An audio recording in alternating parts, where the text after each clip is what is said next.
Hello everyone, welcome to my channel and good morning. কিছুক্ষণ আগে উঠলাম, তো আমারও খিদে পেয়েছে, এদিকে জয়ারও খিদে পেয়েছে, ও খাবে বলে চলে এসেছে।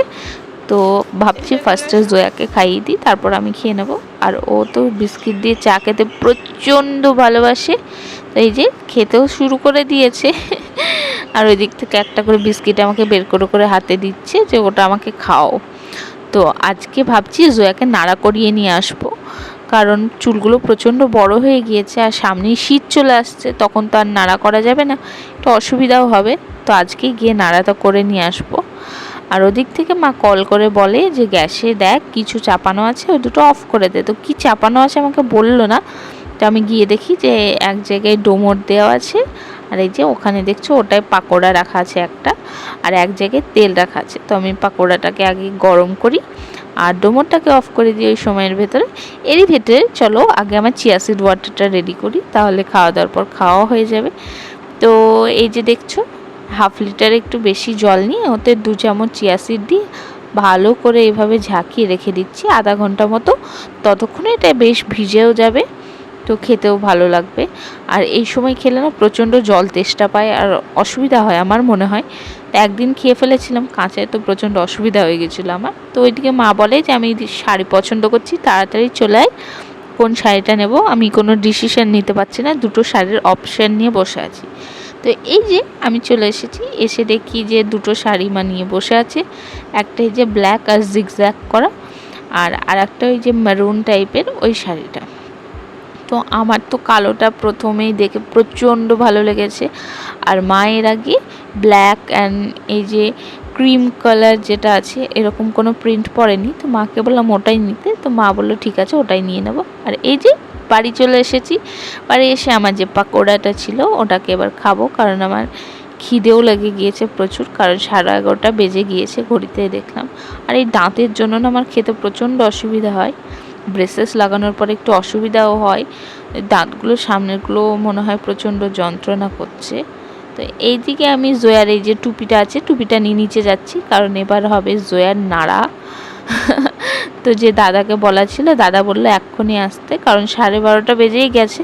তো আজকে না সব আমার এই সাড়েতেই যাচ্ছে, 11:30 12:30। এদিকে জয়া মায়ের জুতো পরে তো প্রচণ্ড লাফাঝাপা আর প্রচণ্ড আনন্দে আছে, ও তো জানে না এরপর ওর সঙ্গে কী হতে চলেছে। ও সম্পূর্ণ চুল যে একদম চলে যাবে সে কল্পনাও করতে পারছে না, তো প্রচণ্ড আনন্দে আছে। এই যে জয়াকে কোলে করে নিয়ে বেরিয়ে যাচ্ছি, কারণ এই কদিন প্রচণ্ড রৌদ্র আছে, বেরোনোও মুশকিল হয়ে যাচ্ছে। তো গেটটা খুলতে একটু অসুবিধা হলো, জয়াকে বললাম বাবু খোলো, তো ওতেও প্রচণ্ড খুশি যে আমি খুলতে পেরেছি আর কি। কি কিউট লাগছে না জয়াকে। তো চুল কেটে দিলে না আমারও পছন্দ হয় না, জয়ার ফেসটাই মনে হয় অন্য কেউ, তো কিছু করার নেই। এই যে তো নাড়া করা হয়ে গিয়েছে, তো প্রচণ্ড কান্নাকাটি করার পর বেচারি ক্লান্ত হয়ে গিয়েছে, এইভাবে উঠছেও না, রাগ করেছে। এবার বাড়ি যেয়ে ওকে স্নান করিয়ে দেবো। এই যে স্নান করাবো, তখন বাড়ি এসে দেখি যে মা বাথরুমে আছে, মা স্নান করছে, এখানে ওই যে পাখাটা নিয়ে ঘুরে বেড়াচ্ছে আর বারবার বলছে ও যা চুল নাই। তো কীর্তিগুলো দেখতেও না খুব আজবও লাগে, ভালোও লাগে, বাচ্চাদের এইসব সিনগুলো দেখতেই ভালো লাগে। তো ওইদিকে ও মাকে বলছে যে ওর চুলগুলো নেই, তো মাঝে মধ্যে মাথায় হাওয়াও নিচ্ছে। আর এদিকে বিকেলের দিকে দাদিমা কল করে বলে যে দাদিমাকে নিয়ে আসার জন্য, তো দাদিমা এখন আছে বড় পিসির বাড়ি, সেখান থেকে এবার আমরা যাব দাদিমাকে আনতে। তো টোটো দাঁড়িয়ে আছে ওই সামনে রাস্তাটায়, ওখানে একটা কাকিমা আর একটা বোন হস্টেলে যাবে, তো তাকে রাখতে যাবে, একসঙ্গেই আমরা বেরোবো সেই জন্য যাচ্ছি। তো মা ওখানে আগে থেকে ওয়েট করছে, তো মা আমাকে বলল যে জয়াকে রেডি করিয়ে তুই ওখানে চলে আয়। তো 1000 রকম ড্রেস ট্রাই করে দেখলাম, তো কোনো ড্রেসই ভালো লাগছে না, কারণ জয়া নাড়া করেছে। তো 2-3 দিন হলে না একটু মাথাটা কালচে কালচে ভাব চলে আসে, নতুন চুল জন্মায়, দেখতেও ভালো লাগে, কিন্তু একদমই ফার্স্ট ডেতে তো কোনো ড্রেস পরেই ভালো লাগলো না, তো এই অর্ডিনারি একটা ফ্রক পরিয়ে নিলাম। আর মাও বলল যে অত হাইফাই কিছু পরানোর দরকার নেই, যাচ্ছি তো এই ভাকুরি, যাবো আর চলে আসবো। তো আমিও নর্মাল ড্রেস পরেছি, জয়াকেও নর্মাল ড্রেস পরিয়েছি। তো এই না সবুজ কুর্তিটা পেয়ে আমার বড়ই সুবিধা হয়েছে, কারণ এই কুর্তিটা আমি বাড়িতেও পরছি, বাইরেও পরছি, কেউ বুঝতেও পারছে না। তো জয়াকে দেখছো ওই যে ওখানে ছিল, তো দৌড়তে দৌড়তে চলে এসেছে, টোটোটা দাঁড়িয়ে আছে দেখে। আর ওই যে সাইডে মাও আছে। তো আমরা সবাই মিলে এবার উঠবো টোটোতে। আর ওই বোনরাও রেডি হয়ে গিয়েছে, ওই যে ব্যাগপত্র সব তুলে নেওয়া হয়েছে। তাড়াতাড়ি যেতে হবে, কারণ পাপা বাড়িতে একা আছে, আর পাপার অপারেশন হয়েছে। তো বেশিক্ষণ পাপাকে একা বাড়িতে রেখে যাওয়া যাবে না, কারণ ভাই একা আছে বাড়িতে, ভাই সামলাতে পারবে না সবটা। সেই জন্য মা, আমি আর জয়া যাচ্ছি, যাবো চলে আসবো। আর যাওয়ার সময় দেখছি এই যে সানসেট ভিউটা এত সুন্দর লাগলো, তো ভাবলাম যে ক্লিপটা নিয়েই নিই। আর এদিকে জয়াও খুব আনন্দ করছে। তো ও এখনও চাঁদ আর সূর্যর ডিফারেন্সটা বোঝে না।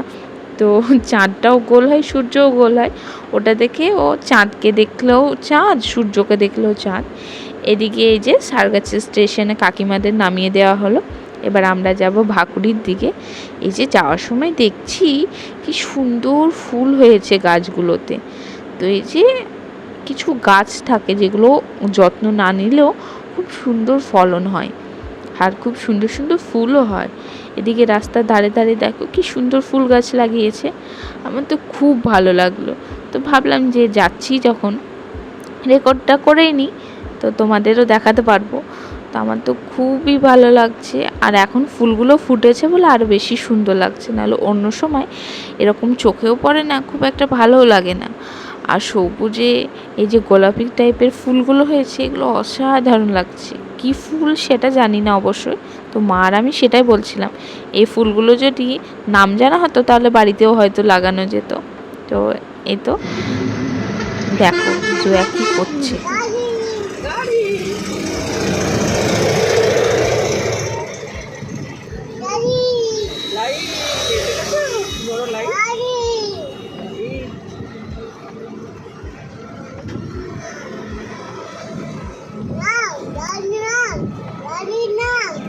গাড়ি নাই, হ্যাঁ, আর নয় রাস্তায় গাড়ি যাচ্ছে, এই দেখো গাড়ি। একটা রাস্তায় চলে আসা হয়েছে, এটা হলো ওই ওভারব্রিজের ওই রাস্তাটা সোজা চলে যাচ্ছে যেখানে বাসগুলো আছে, আর আমরা যাবো এই বাম সাইডে। তো এখান দিয়ে আমরা ভাকুড়িতে যাব, খুব একটা সময় লাগবে না, আর মিনিট 5-এর ভেতরেই আমরা পৌঁছে যাব, কারণ কাকু খুব ভালো সার্ভিস দিচ্ছে, প্রচণ্ড স্পিডে যাচ্ছে। কারণ কাকু আমার পাপার বন্ধু হচ্ছে, সেই জন্য সেও জানে যে বাড়িতে পাপা একা আছে। এই যে এখানে দেখছি মসজিদটাও কি সুন্দর সাজিয়েছে, দেখতে তো প্রচুর সুন্দর লাগছে। জয়াতে বলছে মা লাইট। এই তো শেষমেশ পৌঁছে গেলাম। এটা হলো আমাদের পিসি বাড়ি, এটা হলো বড় পিসি। আমার টোটাল 4টে পিসি আছে, তারই মধ্যে একটা পিসি হলো এই পিসিটা। আর এই যে এটা হলো আমার মাসি, তো আমার দিদি আছে, দিদির ছেলে।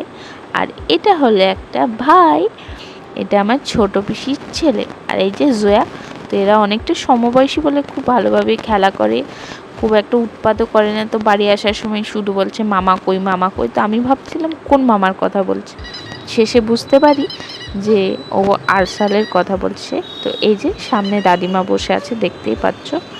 বাড়ি চলে এসেছি প্রায়, এই তো এবার উপরে যাব। এদিকে জয়া ঘুমিয়ে গিয়েছে, তো জয়াকে আমি কোলে নিয়ে নেব, মা নিয়ে আসছে ওখান থেকে, দাদিমা আসছে বলে এই ঘরটা খুলে নিলাম। উপরে যাই, জয়াকে ঘুম পাড়িয়ে দিই। সেকেন্ডের ভেতরে একটা বড় বিপদ হয়ে গেল, মানে জাস্ট দেখো আমার হাতের অবস্থাটা। তো জয়া ঘুমিয়েছিল, হঠাৎ করে মাকে নিচে দেখে ও প্রচণ্ড কান্না করে ছুটতে চলে যাচ্ছিলো। তো আটকাতে গিয়ে আর কি দরজায় হাতটা আটকে গিয়ে এরকম অবস্থা হয়ে যায়। তো বালাটা তো পুরো বেঁকিয়ে গিয়েছে, বের করতেই পারছি না।